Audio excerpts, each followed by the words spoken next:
Bine v-am găsit, bine v-am regăsit, dragilor din Zodia Capricorn, oriunde v-ați afla. Bine ați venit pe canalul meu, Tarot Flori de Loto. Eu sunt Nina, pentru cei care nu mă cunosc, și ca de obicei mă bucur să vă am alături atât pe dragii mei abonați, cum de asemenea și pe toți cei care poate sunteți pentru prima oară aici pe canal. Azi voi face lectura generală pentru luna iunie a acestui an 2025. Așa, dragilor, că toți cei care aveți soarele, luna, Venus, ascendentul sau oricare alt aspect astral important pentru voi din harta voastră natală și care are legătură cu această zodie a Capricornului, atunci această lectură este de asemenea și pentru voi. Desigur, dragii mei, nu uitați faptul că voi vă construiți viitorul, așa că vă rog din suflet să luați decât acele mesaje care rezonează cu voi, iar restul lăsați-le să zboare în univers, pentru că sigur sunt pentru alte energii care într-o mai mică sau mai mare măsură au o legătură cu zodia Capricorn. Așa cum bine știți, mulți dintre voi, am scos câte o carte pentru fiecare săptămână a lunii iunie, o carte din oracolul frunzelor de ceai, și haideți să vedem cum începeți luna iunie, dragii mei din Capricorn, sau cu conexiuni puternice cu această zodie. Și avem cizma. Se pare că vei mări anumite eforturi pentru a obține un rezultat pozitiv sau pentru a obține ceva. Și veți spune osul la treabă, ca să zic așa, veți spune, vă veți începe să turați motoarele, da? Pentru a rezolva o anumită situație pe care voi o aveți de rezolvat chiar din prima săptămână. În a doua săptămână avem rechinul. Trebuie să aveți un pic mai... Trebuie să aveți în a doua săptămână un pic mai multă grijă în ceea ce privește partea financiară, pentru că e posibil să aveți o pierdere dacă nu aveți grijă. Da? Trebuie să, nu știu, există cineva aici care probabil va face o mișcare care pe voi vă va costa niște bănuți. Totuși, din câte văd eu aici, aveți o ghidare spirituală, dragilor. În a treia săptămână avem un înger și care se pare că lucrul ăsta, chiar dacă se va încerca, eu din câte văd aici, se pare că nu se va reuși sau nu așa cum s-a crezut, pentru că voi veți avea grijă și tocmai pentru că sunteți ghidați din punct de vedere spiritual, aveți și o protecție împotriva oricărui rău care ar putea să vi se facă. Cea de-a patra săptămână din iunie vine cu acest buzdugan. Se pare într-adevăr că există cineva care vă tot șicanează, pentru că de asemenea această carte îmi spune că există cineva care va încerca să facă ceva împotriva voinței voastre. Și probabil că de aici, nu știu, poate unii dintre voi ați fost pe la vreo mănăstire, pe la un loc de cult spiritual, ați cerut sprijin, pentru că se tot încearcă și voi sunteți protejați și se tot încearcă și va fi, într-adevăr, luna iunie pentru voi va fi o lună a încercărilor. Cel puțin pentru cei care rezonați cu ceea ce voi spune eu aici.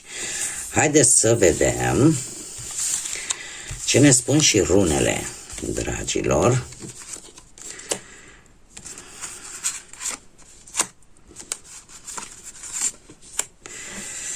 Ce vine pentru dragii mei din Capricorn? Ia să vedem.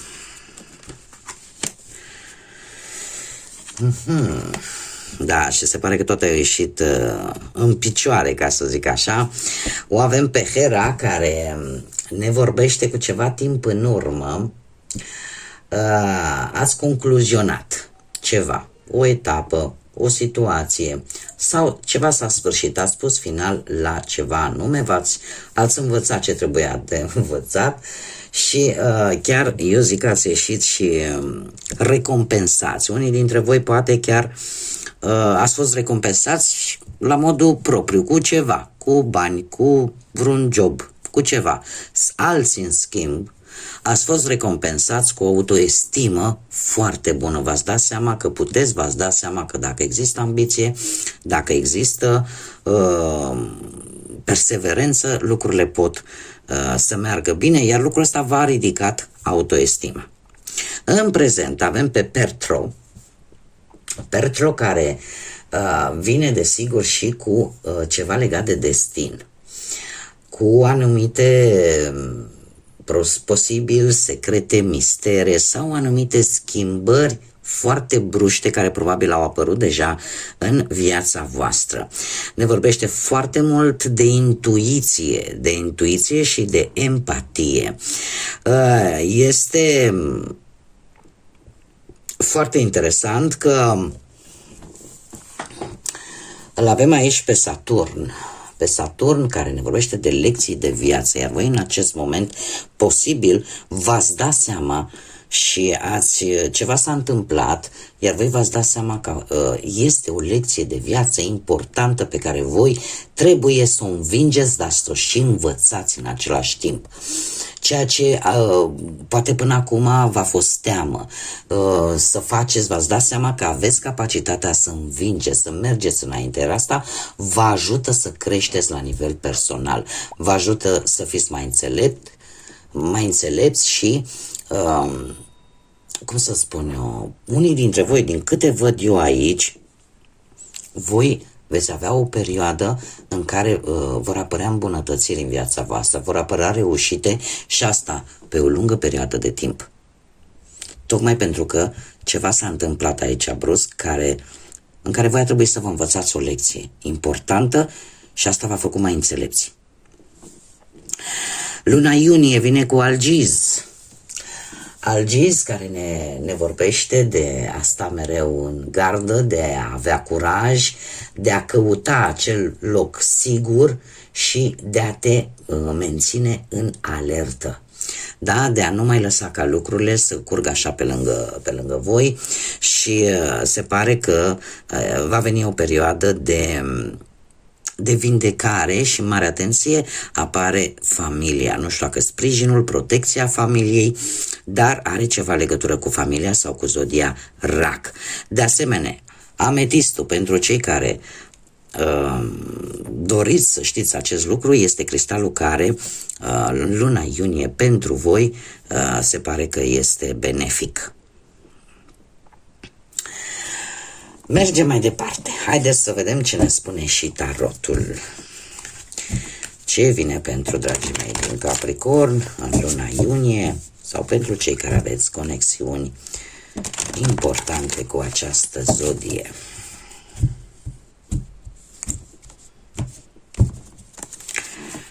Dragii mei dragi, se pare că într-adevăr aici, pe plan profesional, începem cu partea profesională, avem cărți, nu că bune, foarte bune și n-aveam cum să nu fie bune la voi, dragilor, mai ales pe partea profesională. Rar se întâmplă ca un Capricorn să aibă probleme și dacă are le descurcă într-un fel sau altul. Deci, avem o regină de cupe, implicarea probabilă a unor zodii de apă, Rac, Pești sau Scorpion. Această regină de cupe poate foarte bine să ne vorbească de cineva care te poate ajuta sau care te-a ajutat, care ți-a devenit poate un bun sau o bună aliată într-un anumit proiect, la locul de muncă, tot ce ține de cariera profesională. Dacă nu, această regină de cupe îmi vorbește de o reușită pe care tu ai avut-o la un proiect foarte creativ, în care e posibil să fi cunoscut acest personaj nou care să își fi adus contribuția în realizarea acestui proiect. În prezent te bucuri de reușita ta cu acest 9 de cupe. Poate unii dintre voi vor să-și deschidă propria afacere și sunteți dispuși în acest moment să vă extindeți afacerea, să obțineți poate o avansare, să obțineți poate un post, poate în urma unui interviu. E posibil poate chiar să aveți un răspuns pozitiv și în felul ăsta o anumită așteptare să se termine. Iar trebuie să vă spun că acest răspuns nu are cum să nu fie pozitiv, pentru că luna lui iunie, pe plan profesional cu soarele aici, ne vorbește de soluții importante la nivel profesional. Și joburi care pot apărea de-a lungul lui iunie. Și în felul ăsta, nu știu dacă zodia Leu vă spune ceva, dacă zodiile de apă poate nu v-au spus, dar vreau să vă spun că se va schimba viața voastră, cel puțin la nivel profesional, se va schimba într-un mare fel și într-un mod tare pozitiv. Așa că e de bine.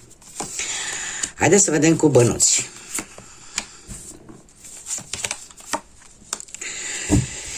Cu bănuții, ia să vedem, avem un 10 de cupe, un 10 de cupe care îmi vorbește de o perioadă destul de prosperă pe care ați avut-o de curând, într-un trecut nu foarte îndepărtat, și dacă ai avut ceva probleme cu bănuții, se pare că a apărut implicarea cuiva din familie care te-a ajutat să traversezi respectiva problemă sau respectiva situație, iar în acest moment cu magicianul încerci să dai tot ce e mai bun din voi. De ce?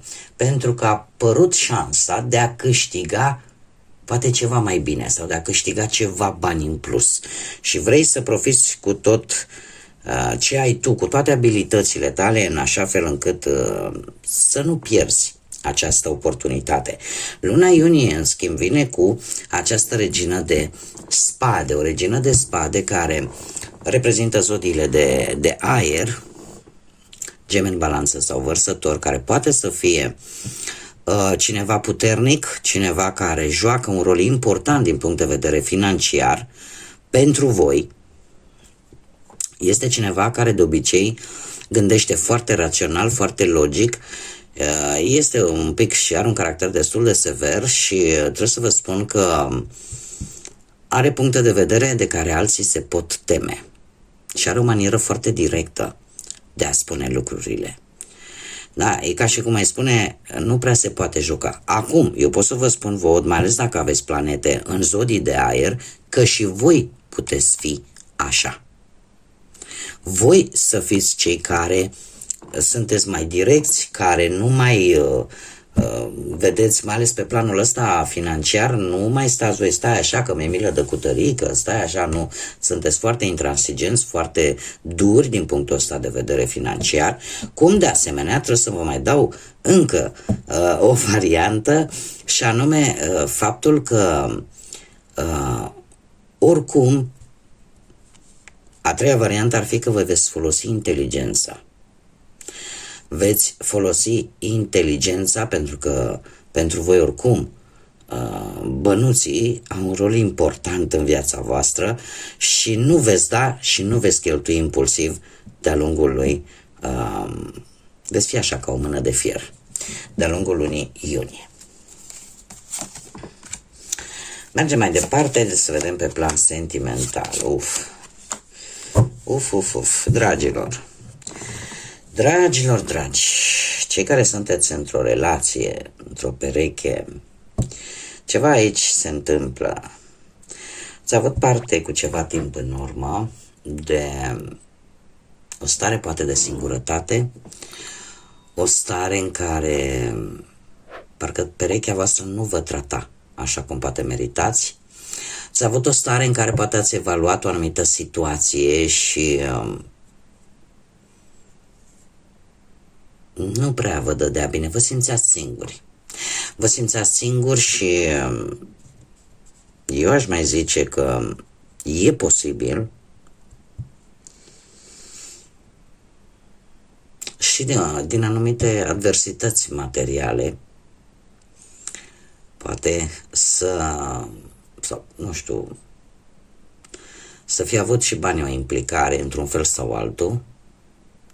Cert este că v-ați simțit abandonați. V-ați simțit singuri, pur și simplu. În prezent, gândul vostru este să lăsați tot în urmă și să vă croiți un alt drum. Pentru că am un 8 de cupe.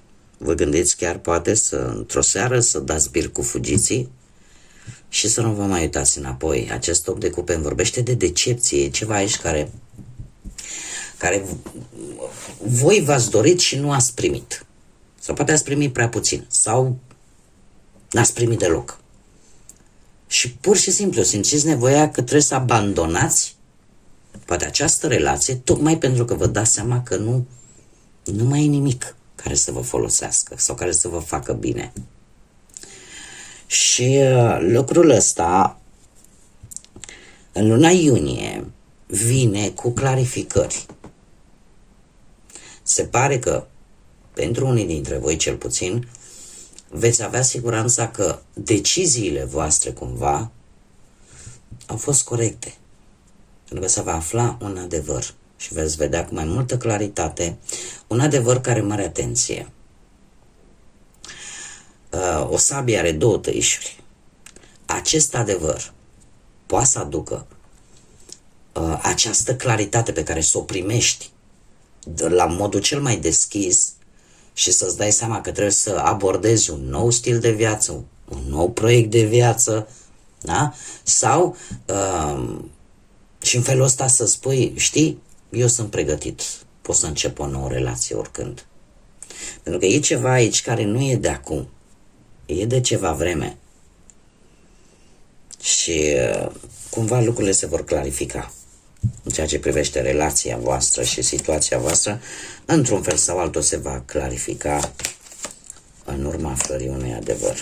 Haideți să vedem cei care sunteți singuri în urma, poate a văduviei, poate a divorțului, separării sau poate a simplului fapt că de ceva vreme nu reușiți voi să găsiți pe cineva.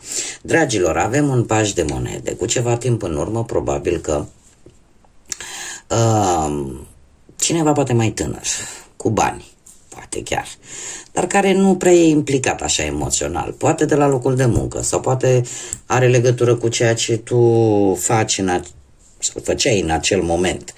Dar este cineva care a apărut așa pe nepusă masă în viața voastră. Ce este curios, faptul că în acest moment mie mi-apare o celebrare, un eveniment.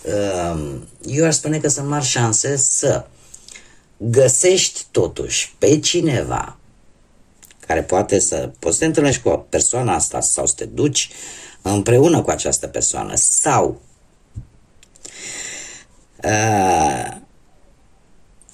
involuntar să te întâlnești, inopinant așa, la o petrecere, la un eveniment foarte aproape. Nu știu dacă acum, în momentul în care urmărești această lectură sau cât de curând, foarte curând de când urmărești această lectură. Cert este că mie îmi vorbește de un eveniment care poate să fie, nu știu, de la nuntă, botez și așa mai departe. Un eveniment social în care de obicei lumea se distrează, se simte bine, da? Și sunt mari șanse să vă întâlniți la acel eveniment. Ce aduce iunie, dragilor? Iunie aduce steaua. Nu știu, aveam aici zodii de pământ, la fel ca și voi, Taur, Fecioară, Capricorn și avem, desigur, zodia Vărsător.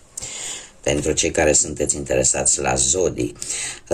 Iunie vine cu dorințe împlinite, dragilor. Iunie vine cu acea mare dragoste pe care mulți dintre voi o așteptați. Ca și cum mai spune, în sfârșit, mi se îndeplinește și mie o dorință. Aveți mai multă încredere în voi, o să vă revin așa, slicărirea aia în ochi, că niciodată nu este târziu.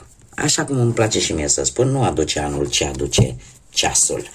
Sau nu aduce anul, ce aduce luna lui iunie pentru voi, dragilor. Așa că lucruri bune.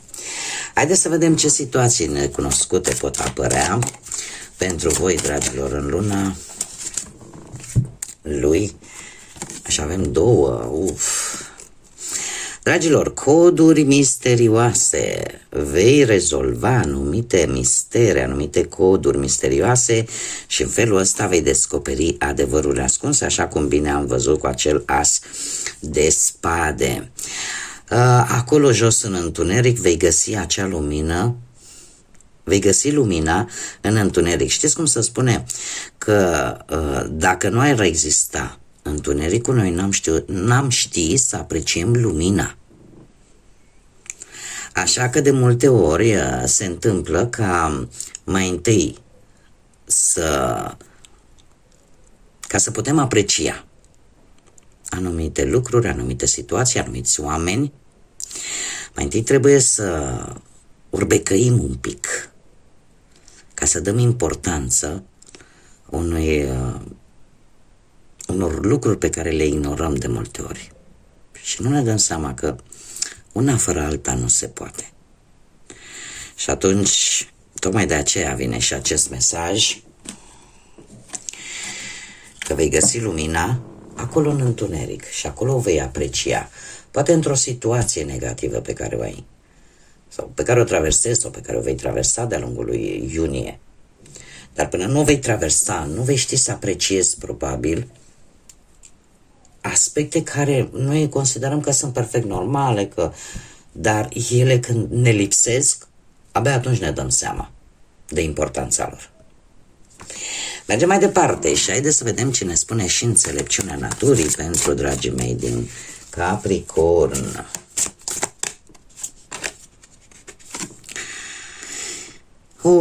Provocări și creșteri.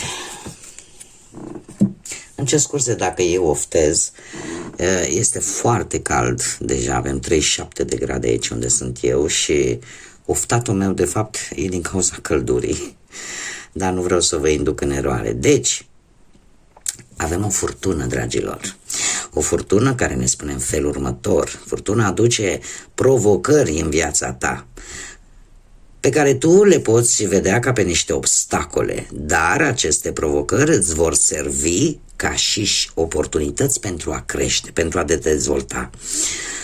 Îmbrățișează calmul după această furtună și asta te va face să fii mai puternic.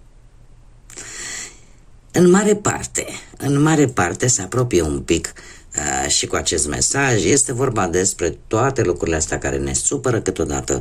Și uite-mă, când ziceam că termin cu lucrul ăsta și mi-a mai apărut unul. De fapt, toate aceste piedici, ca să zicem așa, care ne le pune viața, sunt piedici care de fapt trebuie să ne modeleze, trebuie să ne facă mai puternici, pentru că probabil vom mai avea de înfruntat multe lucruri în viață. Eu pot să vă spun din proprie experiență, nu știu dacă aș putea să zic dacă am fost norocoasă sau nu, dar am trecut prin foarte multe. Și trebuie să vă zic că, într-adevăr, lucrul ăsta m-a făcut mai puternică și m-a făcut să mă redescoper pe mine și că pot mai mult. Probabil că ăsta este, de fapt, esențialul acestui mesaj.